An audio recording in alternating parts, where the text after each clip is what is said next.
Hello hi అండి, అందరు ఎలా ఉన్నారు? అందరు బాగున్నారా? నేనైతే చాలా బాగున్నానండి. పిల్లలైతే హాలిడేస్కి ఇంటికి వచ్చారండి.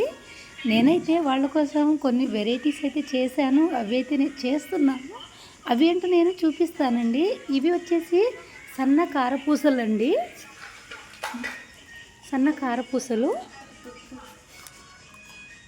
ఇంకా చేస్తున్నా, ఇంకా అవ్వలేదండి. ఇవి బిస్కెట్లు అండి. ఇవి చూడండి ఎంత బాగున్నాయో. టేస్ట్ అయితే సూపర్ ఉంటుందండి, అదిరిపోతుంది. ఇంకా కొన్ని చేశాను, అవి కూడా చూపిస్తాను.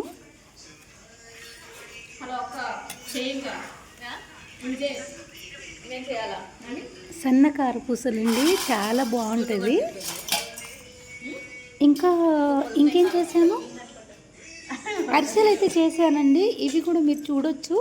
అరిసెలు అయితే చాలా బాగా కుదిరిందండి, చాలా బాగుంది. టేస్ట్ అయితే అదిరిపోయిందండి, సూపర్ ఉందండి, చాలా బాగా వచ్చింది. ఇంతకుముందు కంటే ఇప్పుడు చాలా బాగా వచ్చిందండి. చేయడం కూడా బాగుంది. చూడండి మెత్తగా భలే ఉంది, భలే పొంగుతూ వచ్చినాయండి అరిసెలు అయితే. పిల్లల కోసం అయితే చేశానండి. వాళ్ళు హాలిడేస్కి వచ్చారు, మళ్ళీ వెళ్ళిపోతే మళ్ళీ ఎప్పుడు వస్తారో తెలియదు. వాళ్ళ కోసం అయితే నేను ఇలా కొన్ని వెరైటీస్ అయితే చేస్తున్నాను. చూడొచ్చు ఇక్కడ మీరు అరిసెలు చూడండి ఎంత బాగున్నాయో. ఇలా నేను కింద కూర్చొని కట్టెల పొయ్యి పెట్టుకొని కొన్ని వంటకాలు అయితే చేస్తున్నానండి. చాలా రోజుల తర్వాత ఎప్పుడు గ్యాస్ మీదనే చేసుకుంటాం కదా.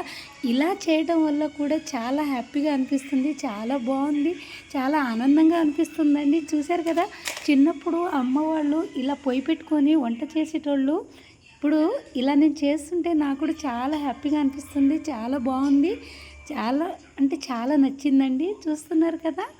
ఇంకా ఇంకా చేయలేదండి, ఇంకా చాలా ఉంది పిండి.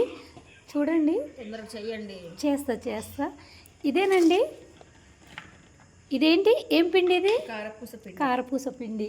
అయితే ఇందులోనే 2 రకాలు చేస్తున్నానండి. సన్నకార, దొడ్డు కార.